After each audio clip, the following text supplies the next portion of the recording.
నిన్న ఇందాపూర్కు సంబంధించిన నెయ్యి 21 కేజీలు తీసుకుని వచ్చేటువంటి ఒక ట్యాంకర్ కడప జిల్లా కొండాపురం పెజ్జి అనంతపురం అనేటువంటి గ్రామంలో హైవే 67 నంబర్ దగ్గర బోల్తా కొట్టింది. ఇక్కడ ఆశ్చర్యం కలిగించే విషయం ఏంటంటే, బాధ కలిగించే విషయం కూడా, ఇక 2 రోజులకు సరిపడే కూడా కొండ మీద నెయ్యి లేదు. ఈ రోజు ఉన్నటువంటి స్టాక్ కేవలం 3500 కేజీలు. దీన్ని బుకాయించవచ్చు, ఆ పిఆర్ఓ చేత ఒక ప్రకటన కూడా ఇప్పించవచ్చు. ఎంత నిర్లక్ష్యంగా వ్యవహరిస్తున్నారు. ఇందాపూర్కి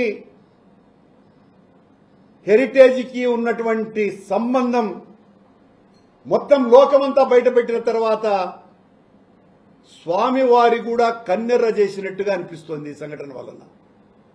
ఏం జరుగుతోంది, నా గుడి పట్ల ఇంత అపచారం ఎందుకు చేస్తున్నారు అని.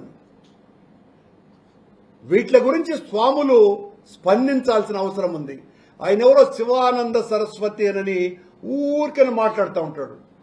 స్వయమాయ నువ్వు స్వామి అయినంత మాత్రాన నీవు ఏకపక్షంగా తెలుగుదేశం జెండా ఎత్తుకొని మాట్లాడితే నీ గురించి మాట్లాడకుండా, నీ గతాన్ని లోడకుండా ఉండం.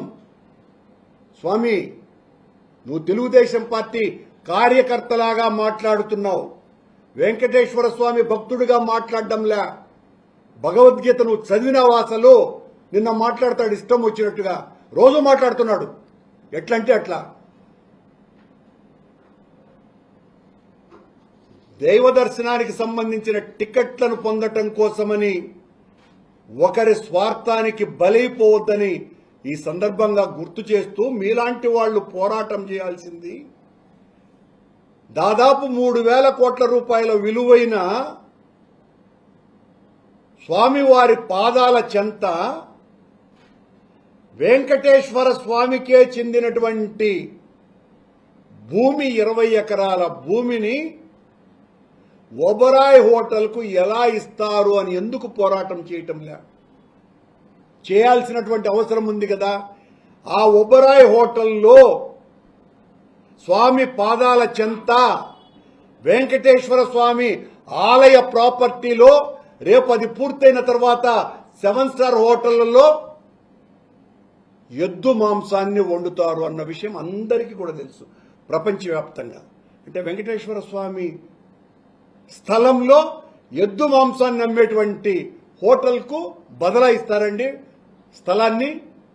నీవు చంద్రబాబు గారికి నిజంగా చిత్తశుద్ధి ఉంటే ఆ టూరిజం ల్యాండ్ను టీటీడీకి అప్పగించి రెవెన్యూ ల్యాండ్ను ఎక్కడైనా కూడా బయట ఇచ్చి ఉండవచ్చు. అలా ఇవ్వకుండా టీటీడీ ల్యాండ్ 1000 కోట్ల రూపాయలు విలువ చేసేటువంటి ల్యాండ్ను ఈ రోజున ఒబరాయ్ హోటల్కు దారాదత్తం చేశారు. అంటే వరుస పెట్టి ఏ రకమైనటువంటి అపచారాలు చేస్తూ ఉన్నారు అని.